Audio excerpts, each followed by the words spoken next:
এখানে তো আসলে সিরিজের কোনো ব্যাপার না, যেহেতু এটা এইচপি টিম, তাদেরকে নিয়ে আমাদের অনেক ভবিষ্যতে অনেক বড় পরিকল্পনা আছে। যেহেতু আমাদের দুইটা এইচপি টিম এবার বাইরে যাচ্ছে, একটা অস্ট্রেলিয়াতে যাচ্ছে, একটা সাউথ আফ্রিকাতে যাচ্ছে। তো এটা ছেলেদের জন্য একটা বড় অপরচুনিটি। তারা বুঝতে পারবে তারা আসলে কোথায় আছে, ইন্টারন্যাশনাল ক্রিকেটের কোন অবস্থানে আছে। তো সেইটার লক্ষ্য নিয়ে আমরা সামনের দিকে আগাবো।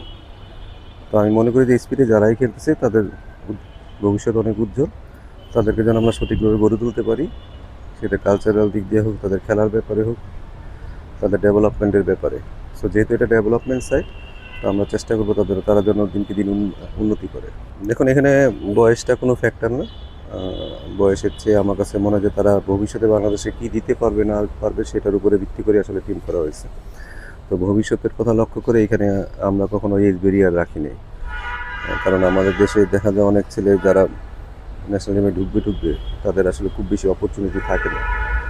তো তারা যেন এখানে তাদের পারফরমেন্সটা আবার পুরো মূল্যায়ন করে এবং তারা যেন বেটার ক্রিকেট খেলে ন্যাশনাল টিমকে সার্ভিস দিতে পারে এবং তারা ইন্টারন্যাশনালি অনেক ভালো প্লেয়ার হয়, সেটাই আমাদের লক্ষ্য। দেখুন, এইচপি মানে হাই পারফরমেন্স মানে হচ্ছে এখানে যারা ভবিষ্যতে একটা হায়ার কিছু অ্যাচিভ করবে, ওরকম মেন্টালিটি, ওরকম ভিশন নিয়ে ছেলেদেরকে নেওয়া হয়েছে। এখানে আসলে কে ইয়াং, কে কার বয়স বেশি, সেগুলো কোনোটাই লক্ষ্য করা হয়নি।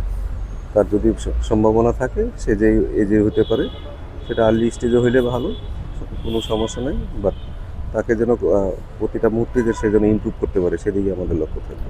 না, আমার ন্যাশনাল টিমের সাথে যোগাযোগ থাকবে, এমন না যে আমি একেবারে ওদের থেকে আলাদা। কারণ এই ছেলেগুলোর সাথে আমাদের একটা লিঙ্ক থাকবে, ভালো একটা যোগাযোগ থাকবে। যে তারা যদি জাতীয় দলে, দেখেন জাতীয় দলে যারা হোয়াইট বল রেড বল আছে, তাদের প্র্যাকটিসও আমাদেরই করাতে হবে।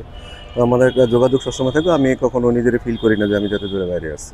না না, সুযোগের তো এখানে সুযোগের ব্যাপার না, এখানে যোগাযোগ থাকবে। যেহেতু প্লেয়ার সবাই, সবার সাথে আমাদের সবার যোগাযোগ থাকবে। আর এখানে আমি কোচিং করাতে আসছি, কোচিংটাই করানোই আমার মূল দায়িত্ব। এখন আমি কোথায় করতেছি সেটা আমার কাছে খুব বেশি ইম্পর্টেন্ট না।